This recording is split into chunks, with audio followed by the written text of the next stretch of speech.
Olá, muito boa tarde, quinta-feira, 24 de julho de 2014 e está no ar mais um programa Universo Mais para você.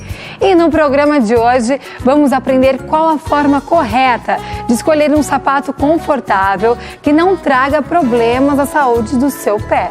Também vamos conhecer quais os tipos de exercícios que podemos praticar em casa, com variados tipos de bola que ajudam a termos mais resistência.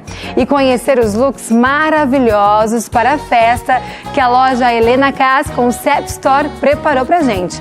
Tá bom demais, não tá? Então fica aqui comigo até as 14h30. Está no ar o programa Universo Mais. Roda a vinheta!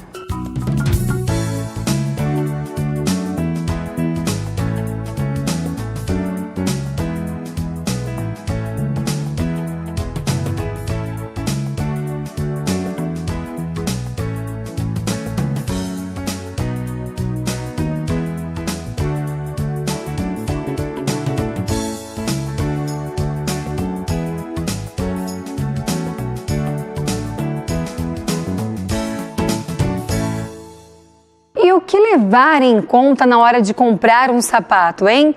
Hoje vamos aprender como comprar um calçado de acordo com o seu tipo de pé e saber também qual o melhor horário do dia para realizar essa compra. Tem isso, sabia? E para nos explicar melhor sobre esses cuidados, eu recebo o ortopedista, Dr. Guido Tissoá. Bem-vindo, Guido. Obrigado. Doutor, então tem essa do melhor horário do dia para comprar o calçado? Eu não sabia, é novo para mim. Sem dúvida, essa é uma recomendação que a gente dá aos nossos pacientes, aos nossos amigos, justamente pelo fato de no final da tarde o pé apresentar um pouco mais de inchaço.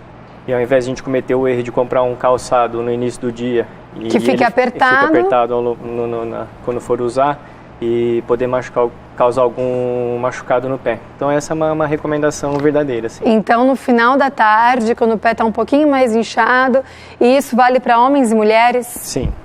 E com a meia que for usar, se for um sapato, com a meia mais fina, se for um tênis, a meia esportiva de uso normal. Então sempre de acordo com a meia, de acordo com o tipo de calçado. Isso também é uma recomendação. E doutor, vamos começar então falando das crianças. Certo. Hoje em dia, as mães acham bonitinho comprar uma sandalinha com saltinho. Isso pode trazer problema para o pezinho da criança? Sim, depende muito da faixa etária que a criança está. Na fase inicial, vamos dizer até os 7 anos, a gente procura estimular o desenvolvimento do pé. Então os calçados eles não podem ser rígidos, eles têm que absorver, vamos dizer, as irregularidades do terreno, então tem que ser um solado bem macio, às vezes até descalço. O grande problema é que hoje em dia a gente não tem tanta opção na hora desses terrenos para estimular o pé. E a preocupação dos pais, sem dúvida, é a proteção, mas tem que ter um pouquinho de cuidado, porque a gente tem uma procura muito grande pela questão de pezinho torto, a marcha. Tem algumas crianças que nascem sem aquela curvinha, né, debaixo do pé, que aí as mães falam que, até minha mãe disse que fez isso comigo também, que leva para andar na areia, para ir formando essa curvinha do pé. Boa parte das crianças nascem com esse pezinho sem a formação do arco, que é o que a gente chama de pé plano fisiológico, mas que na grande maioria tem uma tendência de se desenvolver. E o andar nesses terrenos irregulares, na areia, a terra, a grama, é uma recomendação para o desenvolvimento. Desenvolve a musculatura e, consequentemente, você tem a formação do arco, da plantar da criança. Eu quero deixar a parte dos calçados femininos para o final, que a gente vai dispor de um tempo maior para falar sobre isso. Os homens, apesar de vocês usarem calçados mais confortáveis, de vocês usarem calçados com um saltinho bem menor, obviamente, os homens também devem se atentar no calçado adequado para o tipo de pé? Sem dúvida, né? Isso é uma recomendação para todo mundo, independente de ser homem, mulher, criança. O sapato ele tem que ser sempre confortável, ele não pode te machucar. Então, essa escolha é para todo mundo. Às vezes nós pensamos que usando um tênis, a gente vai estar sempre confortável, sem fazer mal para os pés. Porém, Quem pratica atividade todos os dias também deve se atentar no tipo de tênis, se aquele tênis é um tênis de qualidade, porque o impacto causado por uma corrida ou até mesmo por uma caminhada, se o tênis não estiver de acordo, também pode ser perigoso, né? Sim, vale lembrar que os tênis eles têm uma vida útil, apesar da aparência muitas vezes estar em ordem, eles têm uma vida útil. Normalmente isso gira em torno de 500 quilômetros para quem faz corrida ou caminhada. Pode ter esse parâmetro como que os sistemas de amortecimento têm, que essa é a duração deles. Então, mesmo que a aparência esteja boa, se ele uma pessoa que corre ou pratica bastante atividade, ele tem que pensar nessa questão, porque senão o impacto repetitivo pode causar muitos problemas nos pés. Até mesmo na esteira, né? Sim. O impacto às vezes não é tão forte quanto uma corrida de rua, mas até mesmo na esteira a gente tem que se atentar, né? A esteira ela tem um sistema de amortecimento já normal. Dela, né? Algumas têm uma tecnologia que promove mais amortecimento, mas mesmo assim continua tendo impacto. Menor do que correr numa rua ou num piso duro, mas tem. Certo. Bom, agora vamos falar dos calçados para mulheres. A mulherada é fanática por sapato e eu tiro até mesmo por mim, a gente pensa na beleza do calçado, né? Se ele ficou um pouquinho apertadinho, a gente abstrai, né? Tá um pouquinho apertadinho, mas eu aguento. Ficou tão lindo. Mas isso faz um mal danado, né, doutor? Sem dúvida. O sapato apertado, ele pode provocar muitas lesões. As bolhas, mulheres que usam sapatos apertados, eu já compraram, calosidades, né? Para uma festa, as bolhas que incomodam muito, as calosidades. E esses tipos de lesões, né, temos que pensar que elas vêm por quê? Ou o sapato está muito apertado e uma determinada região está atritando mais do que deveria. E aí você começa a provocar um machucado. Então, o conforto, mais uma vez, ele tem que ser primordial. E existem vários tipos de pés, né, doutor? Sim. Fala um pouquinho de cada um deles. Existem o pé grego, o pé egípcio, que se você juntar os dois pés e pegar a partir do dedão, ele vai ter um formato mais triangular e esse é o que a gente caracteriza como um pé egípcio. Existe o pé grego, que é aquele pé quando você juntando também, ele vai ter um formato formando mais quadradinho, mais quadradinho. Mas isso são variações morfológicas. Nem sempre isso é o fator primordial. A gente tem que tomar mais cuidado naquela parte maior do antepé. É ali que geralmente o sapato aperta.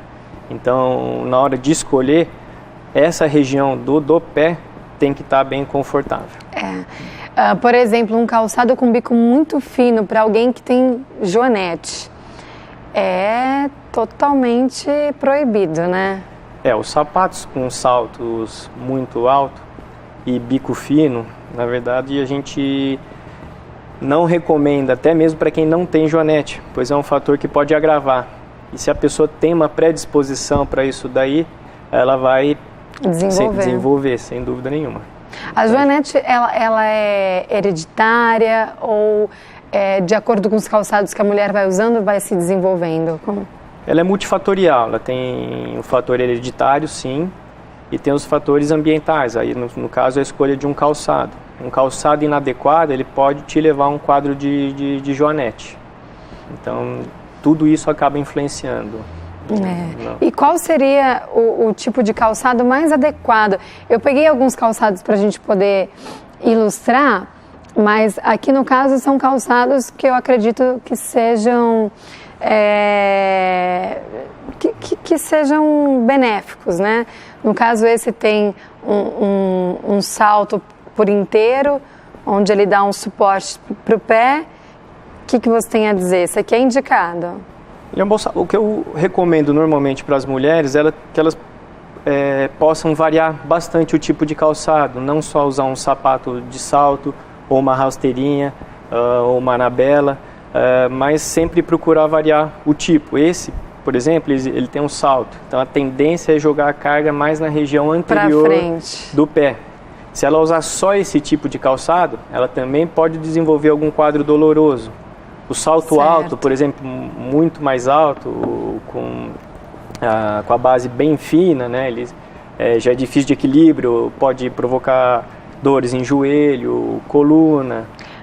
Mesmo caso as rasteirinhas, então procurar variar. Geralmente a gente pensa que a rasteirinha ou que uma sapatilha por não terem salto, elas não vão machucar o pé, não vão trazer nenhum malefício.